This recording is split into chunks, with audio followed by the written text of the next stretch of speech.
នារសៀលថ្ងៃសុក្រ4រោចខែមិញឆ្នាំម្សាញ់សប្តាហ៍ស័កពុទ្ធសករាជ2569ត្រូវនៅថ្ងៃទី6ខែកុម្ភៈឆ្នាំ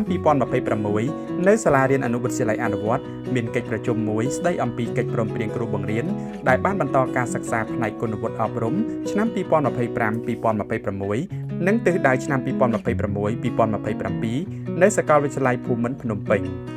កិច្ចពិភាក្សាការងារនេះបានប្រពធ្វើឡើងក្រោមអធិបតីភាពលោកសៅវ៉ាន់ឌីនាយកអនុវិទ្យាល័យអនុវត្តរួមទាំងលោកគ្រូប៉ែនប៉ូលីននិងលោកគ្រូអ្នកគ្រូចំនួន4រូបផ្សេងទៀតដែលបានអញ្ជើញមកពីមជ្ឈមណ្ឌលគរុកោសល្យភូមិភាគខេត្តកណ្ដាលយោងតាមរបាយការណ៍ជាក់ស្ដែងក្នុងឆ្នាំ2025-2026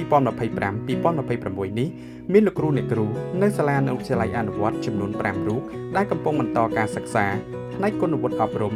នៅសាកលវិទ្យាល័យភូមិន្ទភ្នំពេញ